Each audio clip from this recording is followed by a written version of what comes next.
The one characteristic about a country that debases its currency and goes to a paper currency, the currency always self-destructs. It always ends. It is declared by government that this is money, it's paper and it's money, and it's by government declaration.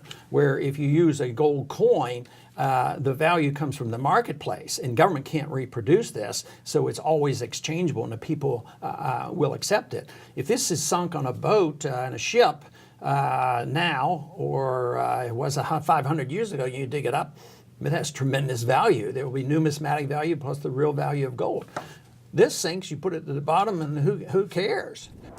Every generation has a champion, someone who will pick up the gauntlet and do battle with the Federal Reserve.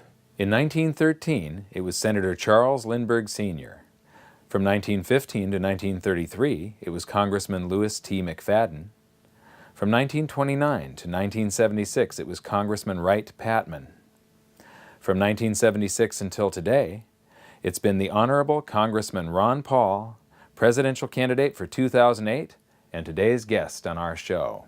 It's a pleasure to have you, let me tell you. Nice to be here. You recently wrote a piece about Milton Friedman on his death, about how our politicians don't understand any of the basics of economics. They don't have an understanding of monetary policy. Monetary policy has been my special interest. And there's a saying goes that money is important because it's one half of every single transaction. So it involves everything that we do, whether we're selling our labor or selling a product. So it's most important. And of course, if you understand free market economics, you realize that money and the way the money is manipulated causes the business cycle. But there's essentially no understanding of that. Not too long ago, I was talking to a member of the Financial Services Committee, the banking committee that I'm on, and the individual said, I heard you ask some questions about gold the other day to Alan Greenspan, but isn't it true that we're under a gold standard? You know, she was still under the belief that the dollar was backed by gold, and wow. She'd been on the banking committee for years, and that's really the level of education. But there's no real interest. They do not understand how important monetary policy is and basic economics. What do you think about the availability of credit these days? Well, it's too easily available, and that's part of the problem, if not the major part of the problem, and it causes the business cycle. In a capitalistic society, one should work for subsistence, and what's left over becomes capital, and that's what they save. They either reinvest it or somebody else reinvests it, and they put it in a savings account. But because of our monetary system, we have created a disincentive to save. There's no incentive to save because the dollar is constantly depreciated, and we're taught to spend the money because consumers drive the economy. And you would say, well, if they don't save, how can you get so much money? How can you go out and buy a house today?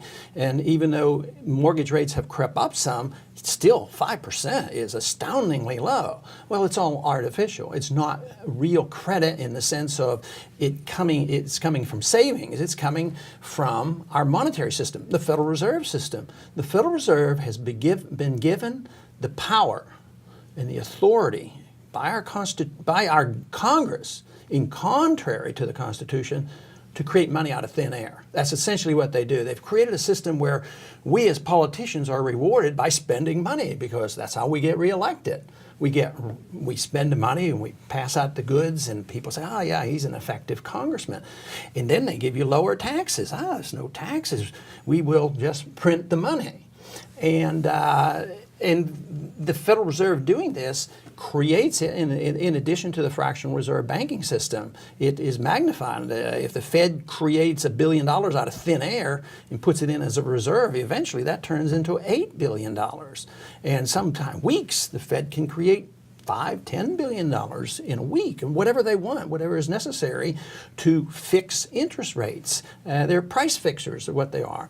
So the Federal Reserve makes credit available, but in a way it's fraudulent and it's theft because it does have value. You know, if you go to the bank and they give you $1 million, if we all take it, but it becomes valuable only by diluting the value of somebody else who's holding money. If there are those who are left saving money, they're being robbed robbed because their value of their dollar is going down. At the same time, you get cheap credit because you get the $1 million. And of course, the people who benefit the most in this system are those who get the money first.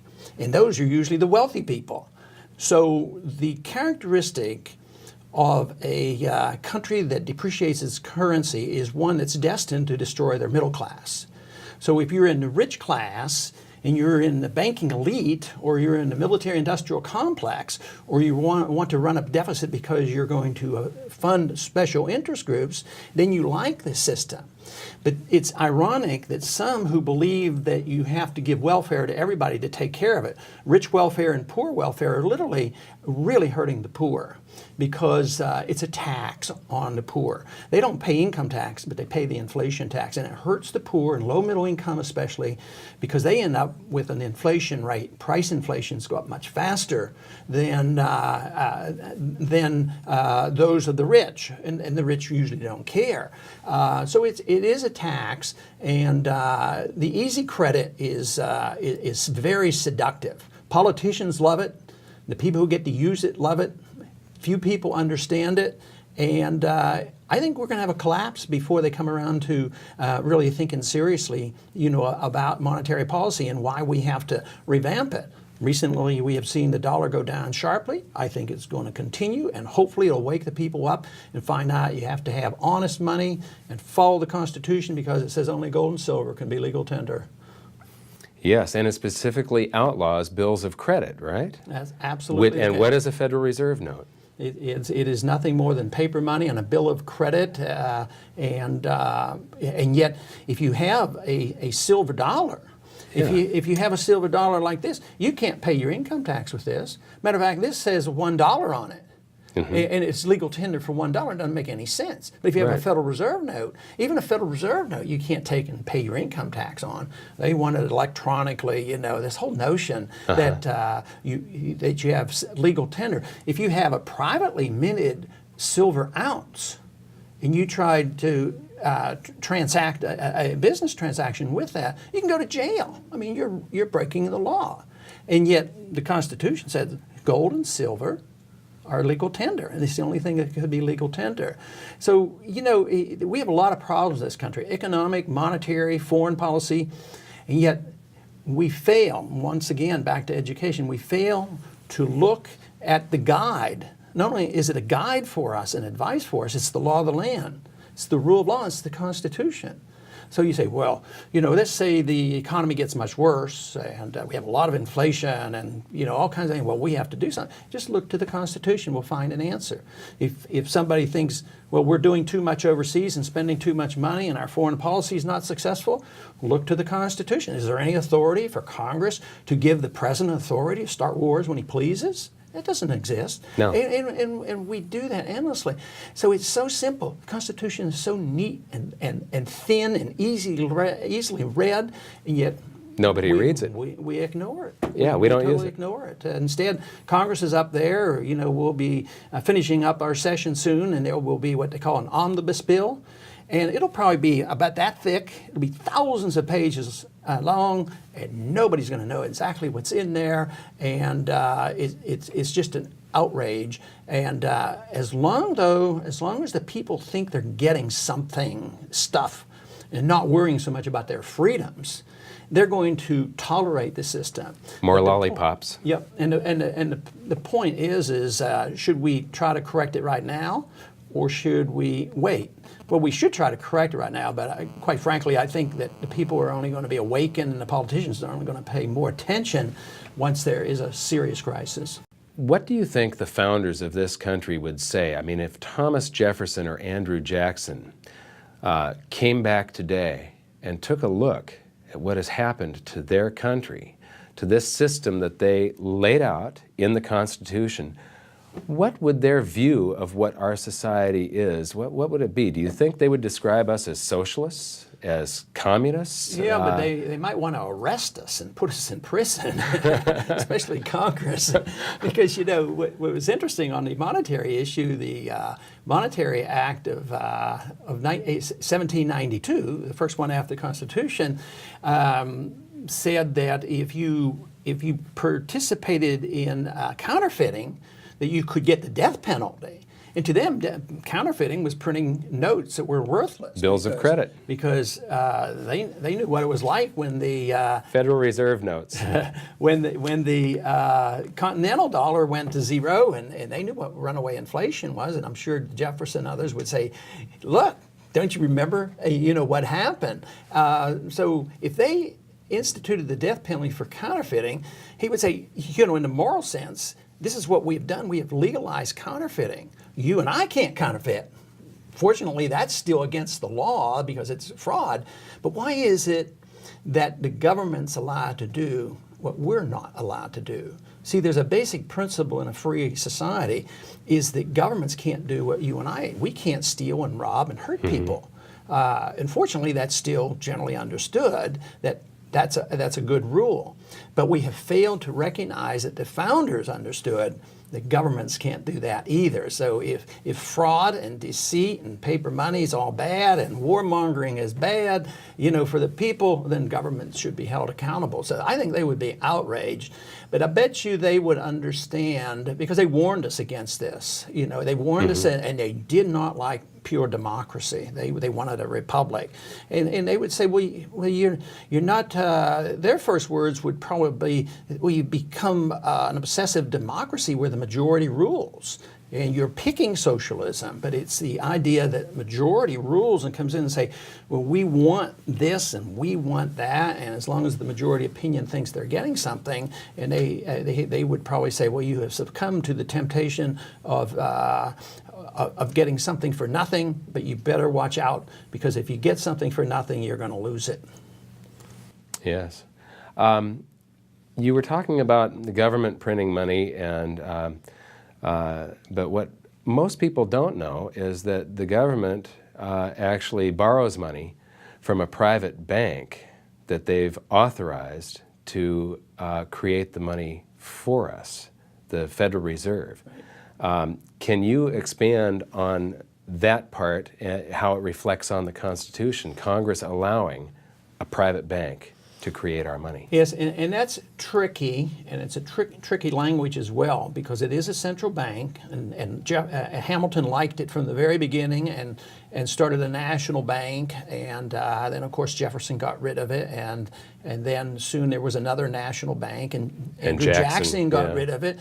But the Constitution does not authorize central banking, but the current central bank we have is the Federal Reserve System, and a lot of people refer this as a private bank.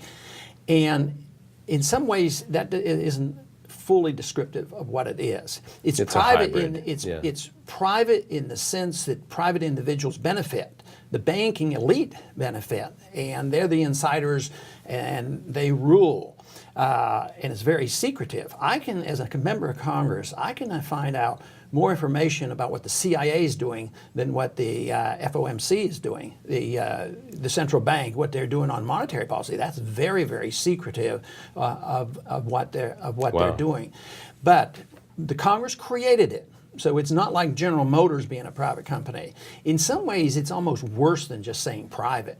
The benefits are privatized, and yet it's ultra secretive and all powerful.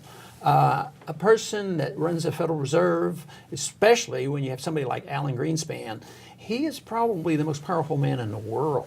As long as the dollar is the reserve currency of the world, Federal Reserve Board chairman can make or break a president. They have more control over the economy. Ultimately, though, and this is where I find a sense of optimism, ultimately, though, the marketplace rules. And that's why I'm optimistic that this will all be sorted out. Take, for instance, in the 60s, we all knew that $35 an ounce wouldn't hold for gold because we knew they printed too much money. But the authorities, the central bank and the Treasury and everybody got behind supporting gold, the dollar at $35. You're talking about the London gold pool now? The gold pool and the pseudo gold standard of Bretton Woods. Yeah. And this is when I became a true believer, because I read Austrian economics and I said, it won't work, it won't work. And boy, August 15th, 1971, the Bretton Woods collapsed. And of course, gold took off. So the market ultimately rules, even though under today's circumstances, a Bernanke or a Greenspan, very, very powerful. And they might, I'm sure they are trying to manipulate the price of gold, and they're always trying to manipulate the value of dollars, and the people are deceived, and the world plays this game that the dollar is as good as gold and it's a reserve currency. So we have this wonderful benefit in this country of printing gold.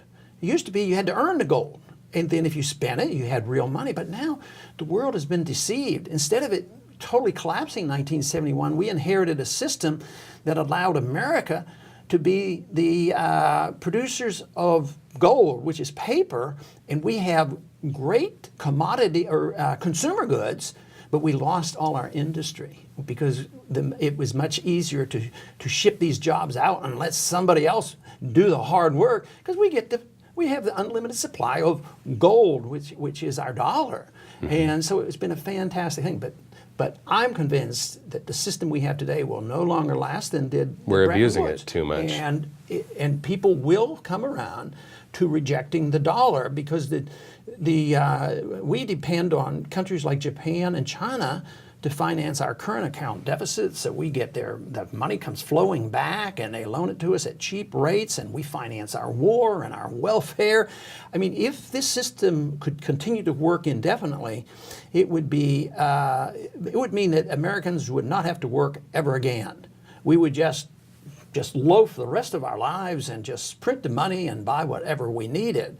And one day, a long time before we all quit working, the world will wake up and find out that we in this country who have lived beyond our means unfairly will be living beneath our means.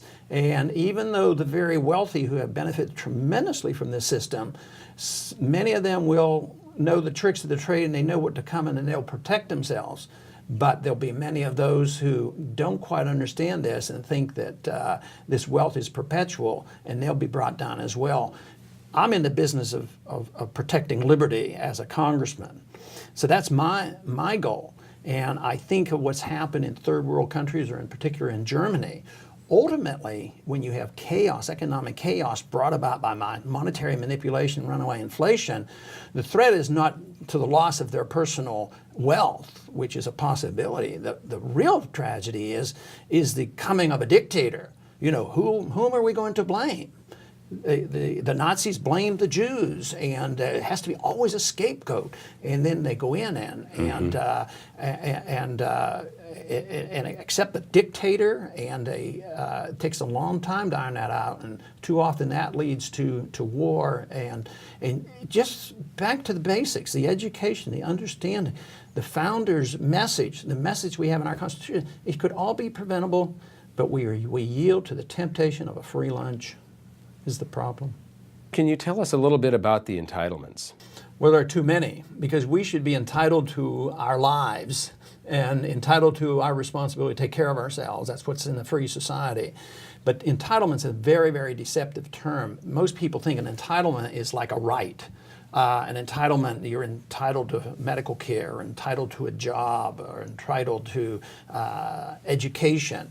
And those are misnomers because they have become rights and demands. So if you need something or demand something or want something, you're entitled to it. It becomes a right. And if you reject it, then you're antisocial and un-American. And yet we live with that. But there are two groups get entitlements. Most people, when we talk about entitlements, and I really bought into this before I first went to Congress, and there was always those poor people, you know, and they have been taught to be entitled to something. They've been misled, or they've been unfortunate, so therefore they're entitled to be taken care of by the people who produce. And I thought that was most of the entitlement welfare system. But I think the entitlements and the welfare for the rich is a much bigger deal. The monetary system we talk to is an entitlement that they think that they have this right to earn the money. At least they've devised it so that they can. But then there's the entitlements of privilege regulations and tax benefits here and there, and the military-industrial complex and contracts. Just think how many billions of dollars are going into big corporate coffers in trying to rebuild Iraq. First, the military-industrial complex makes all this money building weapons. Then when they destroy a country, then they get more money to rebuild it. And it just goes on and on. And who gets it? The rich don't suffer. The rich get richer, but the middle class suffers because of the inflation and taxes. But then again, there's a challenge to the poor, and they're the ones who want entitlements. Liberals in Congress will come up and they'll always harp on the stagnant wages of the poor and middle class, and I agree with them. And a lot of conservative Republicans won't. They say, oh no, they're doing fine, they don't pay any income tax. But I agree with the liberal who said the income for average people is being fixed the last 6 or 7 years, no increase whatsoever. And yet the liberal says, well, they're entitled to a better living. We're going to raise the minimum wage. We're going to give them more money for their entitlement, more education, more schools, more medical care, more housing, and we're going to tax the rich. But that makes the problem worse. Mm-hmm. What they have to do is understand, back to the monetary policy, the liberal has to become more populist understanding about how monetary policy is so anti-middle class and anti-poor, and that just taxing productive citizens, there's a lot of productive citizens in this country who do it on their own, and they're not part of the very rich who benefit from government. And to tax them is detrimental. It doesn't solve the problem, and it takes away jobs. You know, if you tax productive individuals, you hurt job production, and yet that's where we are today. I think it's starting to people are starting to recognize that our economy is in bad shape and people are getting poorer. In this last election, I think people expressed themselves not only about the war, but I think there was a lot of deep expression about worry about the economy in spite of the low rate of unemployment. I think it's the underemployment, poor jobs, that we don't have the jobs that we have sent overseas because of the way the monetary system works, and they're getting pretty nervous about this. So it's a really great opportunity to get involved in this education. That's why I'm delighted to hear about what you're doing with programs like this and other activities, not only because it's important to understand economics, but it's also in their best interest that entitlements do not satisfy the best interest of the people. That eventually destroys a country. So it's the understanding of economic policy which is in the best interest of all of us. Most people in the United States don't realize that you can go to the U.S. Treasury's website and you can download the financial statement of the United States and you can read it yourself. I do this. I don't know anybody else that does. But in it, you see the entitlements projected out for 20 years. You also do not see the money that they're spending. Where's the money coming from that they're spending in Iraq and Afghanistan, the unfunded, not the unfunded liabilities, but the off-budget items. They're not in there at all, yet somehow the money appears for them to spend on Iraq, Afghanistan, and the war on terror.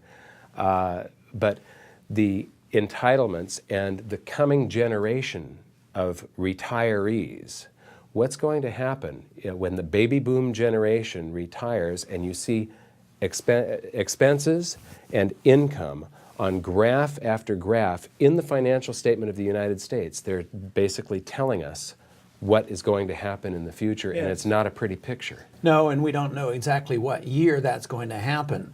The economy is shaky right now. The stock market is shaky. Let's say we are moving into a pretty steep downturn. Then all the projections are, inaccurate because we don't know how many people will be working next year or the year after, so we don't know the income. And we can estimate to a degree the expenses, but even that is difficult because, private pension funds are insured by the government and they're going to inherit a lot, and we are transferring some of the medical responsibility from private corporations who no longer can happen, like the prescription drug program was a transfer from private responsibility to government responsibility. And this is so huge that nobody can quite comprehend it. It's into the many, many trillions of dollars. All we know for certain is it's not workable, and it will fall apart. But I always tell the elderly, you're always going to get a check. we're always going to send you a check for your Social Security and it's going to go up, but we will always fudge on what the real rate of inflation is, so it will never go up quite for you. So your real income is going to stay flat or go down, but you're always going to get a check and they'll try to keep up. But the question is what's it going to buy? You know, even if it comes gradually and electricity doubles and your check doesn't double, you're going to suffer. And I think that is what's going to happen. I think this country is going to get much, much poorer. And the entitlements will finally have to end, because just printing the money and running up the deficit or expecting foreigners to continue to loan us the money, it's not going to last. It's just a dream, and it's very, very serious. And even though there's a few people in Washington that talks about it, they're not really serious about it. It's put it off. There's a deep concern in Washington for the next election already. We've just had an election already. What is the deep concern? About 2 years from now, how do we get power back for the Republicans? How are we going to maintain power? Who's going to be president? It's a game that they're playing. They're not thinking about the cause of liberty and the future and understanding monetary policy and why this thing won't work. That's the lowest on their priorities, and it's all to pander, to get votes, and they're dealing in a very corrupt system. There's less corruption than you might believe in the conventional sense of members of Congress taking money under the table. They're dealing in a corrupt system where they're transferring wealth back and forth, and that's their job. And the better they transfer this wealth from somebody else who's paying the taxes to their district, I mean, that's the sign of an effective congressman. So they work very hard at that. It's the system that is corrupt, and it invites a lot of abuse, and that's why this entitlement system has just gotten totally out of control. But in a way, though, when the crisis hit, there'll be some good things that come about it. People will recognize that hard work is an honorable thing to do, and we have to work to maintain a standard of living. And it means also that we're going to pull in our horns. We won't pretend that we can tell other people how to live and that we're going to take democracy. Well, the founders didn't even like democracy, and we're expending lives and hundreds of billions of dollars to go over there and tell the Iraqi people how they're going to live. I mean, that's going to end. It's going to end, not because of great wisdom gravitating to Washington. It's going to end because we're going to run out of our wealth, and the entitlement system will be declared bankrupt. You mentioned earlier about printing money and the decline of the middle class when this happens. There's a number of examples in history of this happening before. Have you got any comments on that? Oh yes, they're frequent, and the one characteristic about a country that debases its currency and goes to a paper currency, the currency always self-destructs. It always ends. I mean, today, you know, if you tell us the difference between an asset-backed currency and a fiat currency. Well, the fiat means that it is declared by government that this is money, it's paper and it's money, and it's by government declaration. Where if you use a gold coin, the value comes from the marketplace, and government can't reproduce this, so it's always exchangeable, and the people will accept it. If this is sunk on a boat in a ship now, or it was 500 years ago, you dig it up, it has tremendous value. There will be numismatic value plus the real value of gold. This sinks, you put it to the bottom, and who cares? You know, this loses probably 5 to 10% a year in value. So it's very, very destructive. And that's why it's so important to have real money. And the other important reason, other than the economic reason, is it restrains government. If we had hard money, and we had to pay our bills, we would have to tax everybody for the entitlement system and the war. Taxes would double, maybe. I mean, there would be a huge increase in taxes. The other thing I would like to do is make everybody pay on a monthly basis. Mainly not to annoy them. To remind them, yes. To say, this is what you're paying for government. And the government's not allowed to spend any money other than what they take, and they have to get out of this business of financing big government. Because when you do this, when you have this right to print money, you produce big government, and the government does the wrong things, always at the expense of individual liberty. We have examples, so many examples. India, up until just the past couple of decades, China under Mao, the USSR, managed economies. When government gets big and tries to manage an economy, it's always disaster. It never works. Is there ever any example in history of a government being able to print or borrow its way to prosperity? Only temporarily. And I would say that we're in that stage right now. We're temporarily very wealthy because there's still this trust in the dollar. And I would say 30 years, since it's just pure fiat money, since 71, 30 some years now, that we have, on the short run, benefited by this. But long term, no, I don't think there's any example. The longer it goes, and the more pervasive it is, the more likely it is you're going to end up with runaway inflation like they had in Germany or third world countries in Central America, even Mexico. They've had several new pesos introduced because the peso lost devaluations of their money. Devaluation. So it ends, but nobody can say, well, you know, the Chinese 1,000 years ago had a paper currency that lasted for 1,000 years and it was great, you know, great prosperity with it. No, it doesn't work that way. It always brings poverty and always ends. The paper money will end. You're a Republican, but everything that you stand for seems to be libertarian. Why is it that you run on a Republican ticket when I don't see much correlation? You know, to be honest with you, I usually don't like or trust politicians, and for some reason there's an exception here, and it's because of your stance and because you're willing to say things that the rest of them aren't. Why are you running under the Republican banner when to me, you're clearly a libertarian, or do you take exception with that? Are you? No, I don't shy away from the word libertarian, but I volunteer that I'm a constitutionalist. And what you're saying, if you put the label libertarian on me, that means the founders must have been libertarian. Because even if I had a libertarian belief that contradicted the Constitution, I would want to change the Constitution because I believe the rule of law is important. But the Constitution is pretty libertarian. It gives the government essentially no authority to run our lives or police the world or run the economy. So it's a great document. And to run on a party other than one of the two majors, it's too difficult to win. There are some that have been able to do it as independent, and I have a lot of respect for those, whether they're left or right or libertarian, to run as independent and win. But we have monopoly control of the political system, and the Republican and Democratic Party, although they vie for power, the power struggle is real, but the philosophic struggle is absent. There's no difference between the, I guess I'll qualify that a little bit. There's very little difference between the welfare beliefs of the Republicans and the Democratic Party, the monetary policy, the foreign policy.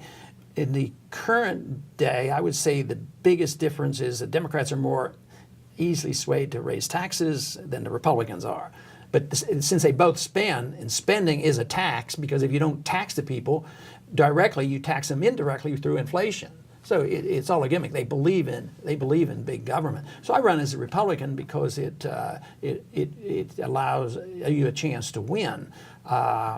Because as a third party, you don't get included in debates, and it's harder to raise money. It's hard to get on ballots, and Libertarian Party tries real hard to get their candidate on ballots, and they do. But I tried it one time back in 1988, and I spent most of the money just battling the rules. So you have to be a Ross Perot in order to do that. So if you're wealthy enough and you can find the people who will go out there and overcome the legal system and go to court and get signatures, you can get on the ballot.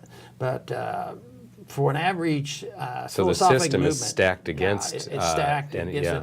And I think somebody could have my views and run as a Democrat. Matter of fact, after this last election, a Democrat that beat a so-called conservative Republican called me, and she was all excited. She says, guess what I did? I used a lot of your supporters up in my district, and I used some of your literature, and I won a seat, which was exciting. Wow. That they took these constitutional views, more libertarian views, and were able to use it and win a Democratic seat. And she said, I want to be an ally of yours. And she had never been in office before. So this can happen. So we have a mess. And a lot of cards stacked against us, but we're still free enough to participate. The fact that you can still do television programs and you can do homeschooling and private schooling, and even a guy like me can get elected to Congress. So there's still enough freedom left, and we need to use it to go in the opposite direction of recapturing our freedoms rather than sitting back and saying, well, there's not much we can do. And they say, oh, the media is opposed to us. Well, who's the media? You know, the media is everybody now. All you have to do is get a computer and you're on the website. I mean, my stuff doesn't make the news, but boy, I get a lot of letters around the world. When I give talks on the House floor, I mean, I get a lot of interest. You said your stuff doesn't make the news. I was watching C-SPAN one time. Congress is grilling Greenspan, and it was all softball questions. And then you step up and you ask a hardball question, and C-SPAN immediately cuts away to some silly commentary. Do you think that we have a truly free and fair media in the United States? Not really, because I consider it. I mean, you take a station like Fox. I mean, it just works for the Republican Party and works for the president. And they promoted the war and all their propaganda. It's ironic that PBS has given me a fairer shake than the so-called private stations. Of course, I wouldn't vote. And even C-SPAN. Oh yeah, C-SPAN treats me very well, and they get me on. But it's sort of ironic. I wouldn't vote for a penny to subsidize public broadcasting. But in a way, it's more fair and balanced than the so-called fair and balanced station of Fox. But Fox has a right to do that, and so somebody else has a right to be more liberal. So I don't want to take that away. But the people don't quite recognize that. They're more likely to say PBS is unfair and it's always leftist, and finally we have Fox to balance this, and they love Fox News. Yeah. Okay, I want to thank you for being here. This was just an incredible interview. Is there anything that you would like to say at the end here? Well, I don't have anything real special, but I think most people have to realize that the real cause is to fight for the cause of liberty, because I think when we have a free society, individuals then can do what they want, take care of themselves, and work for their own virtue and excellence, and take that out of the role of government. It's when you give that responsibility to government to make this economy fair and make you a better person and tell you how you should be virtuous and all these things. The government can only do that, or pretend to do it, at the expense of liberty. And then when they make this attempt to make this perfect world, it doesn't work. So there's a very practical argument against all this big government, and it's a shame that we who believe in freedom and liberty have done such a lousy job in convincing the people that it's in their best interest to fight for liberty, and we will have our prosperity. Too often people say, well, we'll get our prosperity by getting our entitlements and giving up on the concept of liberty, and that's a problem that we have to overcome. Thank you. Thank you. Wow. That was so good that I've forgotten what the next questions were.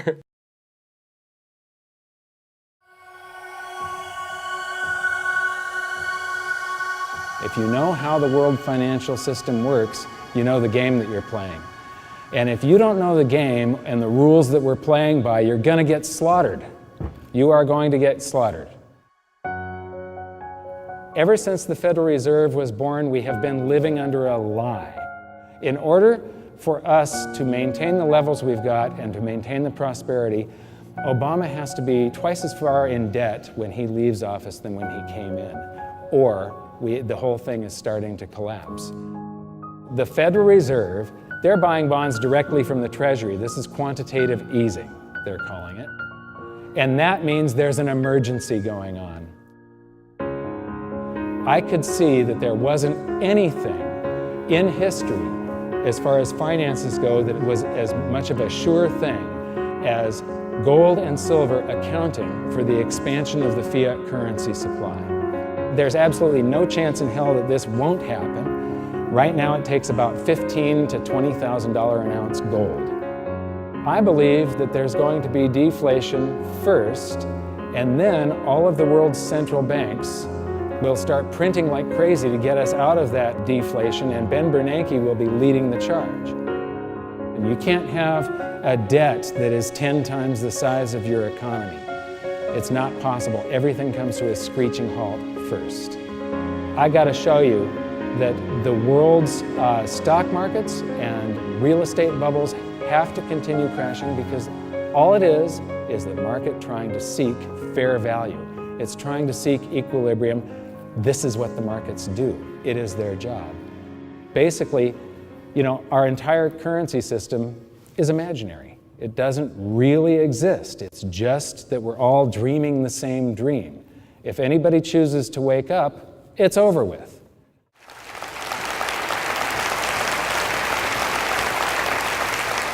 Thank you very much. I'm Mike Maloney, author of the best-selling book on precious metals investing, Guide to Investing in Gold and Silver. It's part of the Rich Dad series that Robert Kiyosaki started.